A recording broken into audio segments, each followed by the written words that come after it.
environnement bi ñun ñoo ko moom nan ko sellal. Africa ñëw leen jëmbat waay environnement bi ñun ñoo ko moom nan ko sellal. Sénégal nan leen jëmbat waay ndax ci bëgg sa réew jëm koo sellal mooy naatange. Africa ñëw leen jëmbat waay environnement bi ñun ñoo ko moom nan ko sellal. Masamba ak Salimata bul tëj gémmiñ doo ma sa fombe bàyyi liggéeyal na Sénégal boo ko sàmmee di nga ma sa dunde. Africa ñëw leen jëmbat waay environnement bi ñun ñoo ko moom nan ko sellal. Masamba ak Salimata bul tëj gémmiñ doo ma sa fombe bàyyi liggéeyal na Sénégal boo ko sàmmee di nga ma sa dunde. Africa ñëw leen jëmbat waay environnement bi ñun ñoo ko moom nan ko sellal.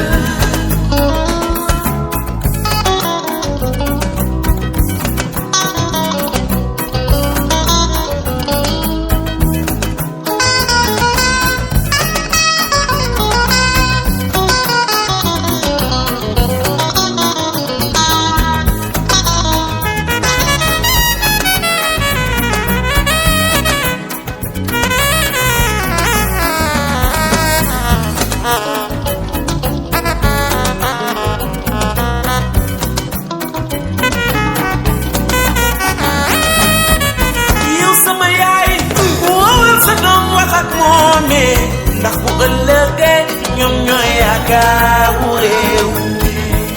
Africa ñëw leen jëmbat waay environnement bi ñun ñoo ko moom nan ko sellal. Déchets toxiques produits nocifs rayons ultraviolets moytul ma lii ba gën fee sellal jaamu yàlla la. Africa ñëw leen jëmbat waay environnement bi ñun ñoo ko moom nan ko sellal. Tuntalompul ba Bakel ñu ngi yendoo jëmbat. Linguère la Dakar ñu ngi yendoo jëmbat. ni Dakar ba Djibouti ñoo ngi dëkk di jëmbat. grande muraille verte bu sottee naataange gën baawaan. Mauritanie. Bon, maa ngi tudd Bassirou Ndiaye nekk le président de l'APECJ, l'association pour la promotion culturelle et économique du Djiguem. muy une association boo xam ne dafa lëkkale les 6 communes à savoir Nguéniène, Thiadiaye, Fissel, Ndiaganiao, Sandiara et Sessène ay Thiadiaye. Association bi nag boo xoolee dafa am une vocation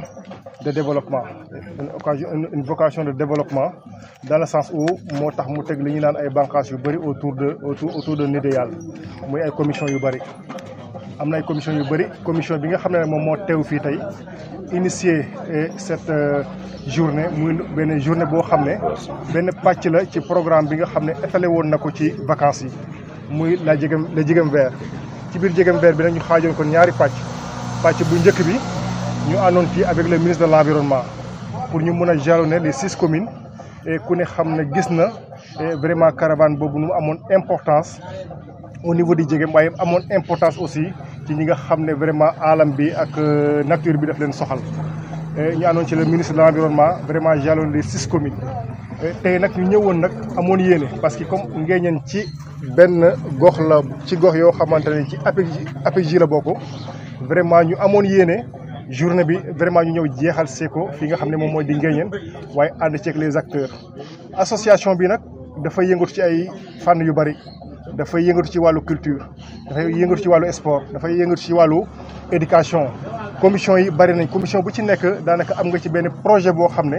vraiment soxla nañ ci ñi nga xam ne ñoom ñooy waa Djiguem yëpp ñu ñaanal leen ci parce que projet bu ñu réussir mooy Djiguem dina développer la promotion du Djiguem également dinañ ko xam parce que bu ñu fàtte ne Djiguem entité la comme ni ngay déggee le Sine ni ngay déggee le Bawol ni ngay déggee le Saloum et ainsi de suite noonu la Djiguem existé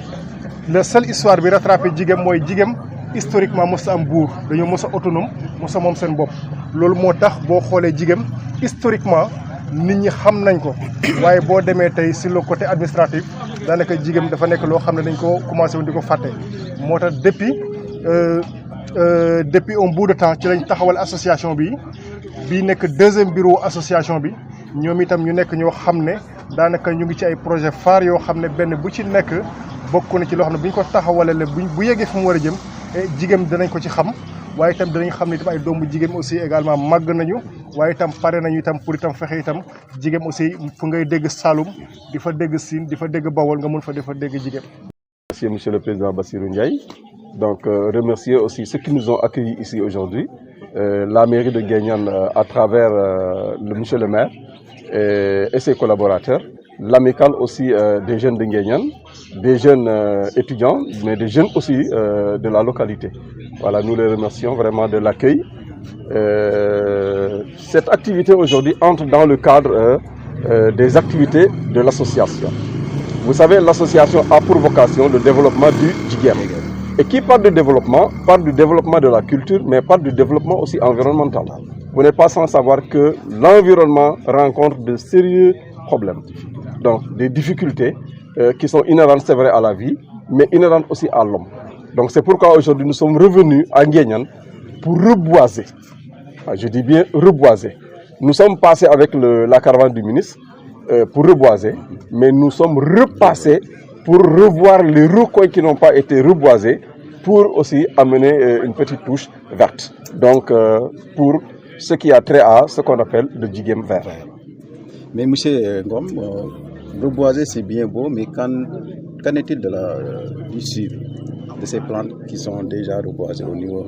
de l'église et au niveau de la grande mosquée? Voilà, donc ce n'est pas fortuit que nous nous sommes accompagnés de l'association des étudiants et l'association des jeunes de Nguéniène. On a parlé du système de tutorat. Okay. Tout à l'heure, je disais à Madame la Présidente qu'il va falloir que vous disiez à vos membres que cet arbre appartient à Gorgui, l'autre arbre appartient à Djegan. Et Djegan a le droit et le devoir de protéger cet arbre jusqu'à ce que l'arbre soit en mesure de vivre sans pour autant qu'il y ait des difficultés inhérentes à la coupe, etc. Donc c'est pour vous dire que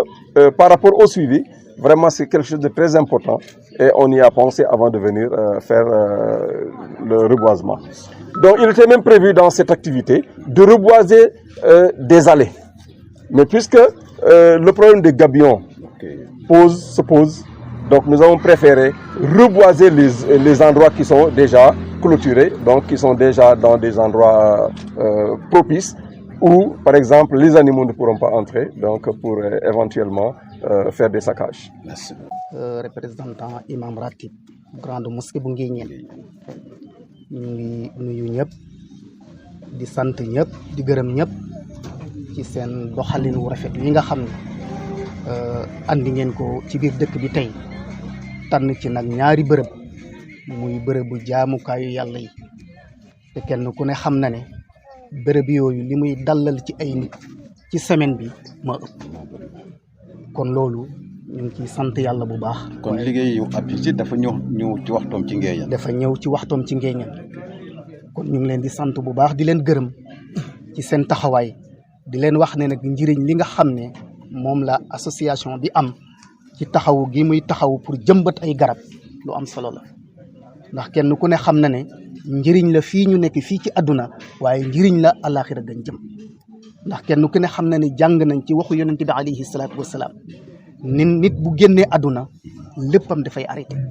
bokk na ci li nga xamante ne ni garab gum jëmbatoon ci kaw suuf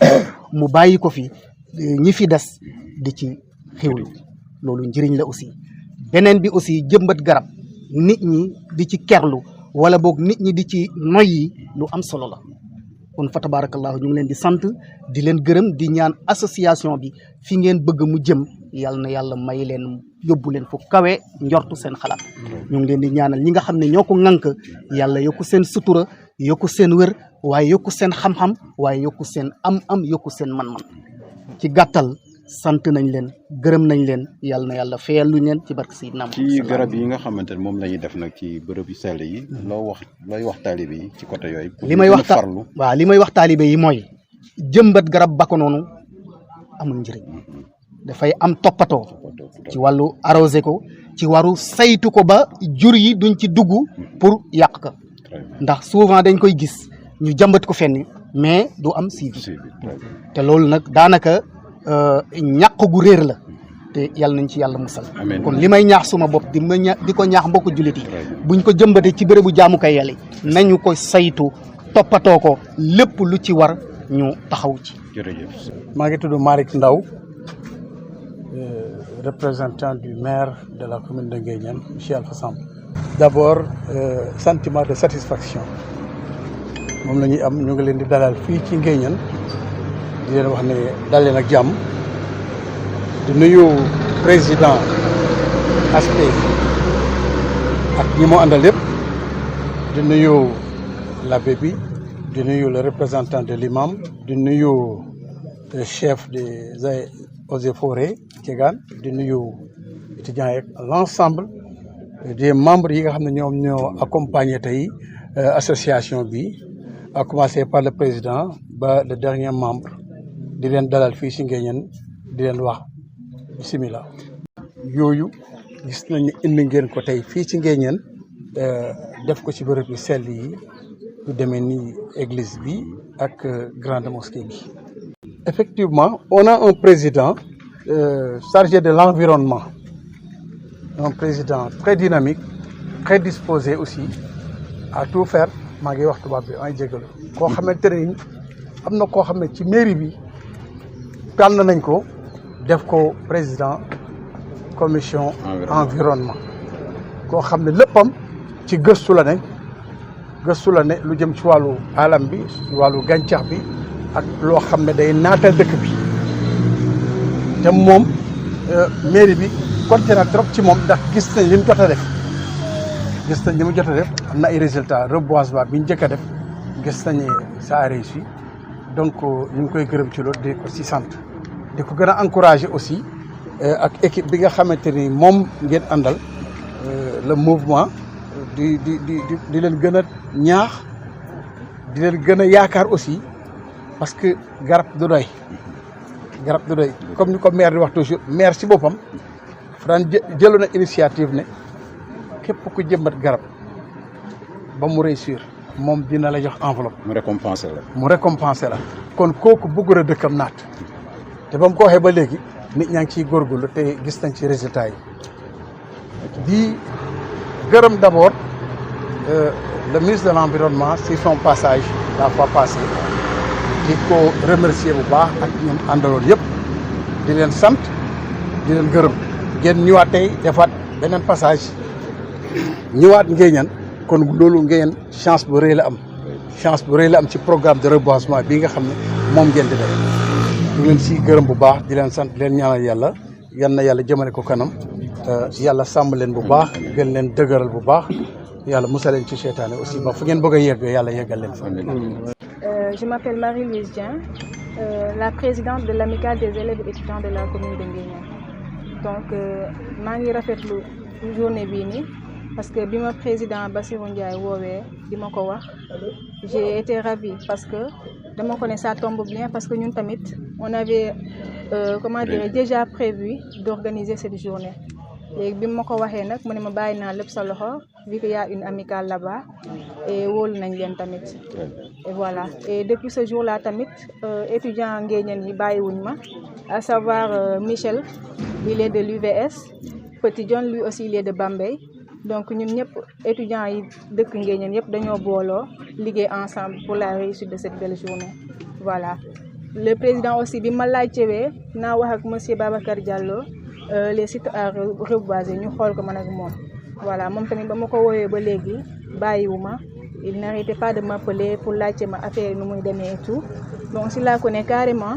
pourquoi pas jumaa ji ak église bi parce que man je prône pour le dialogue islamo-chrétien je suis comme ça voilà samay xarit yu bëri ce sont des musulmans donc voilà loolu daal moo waraloon journée bi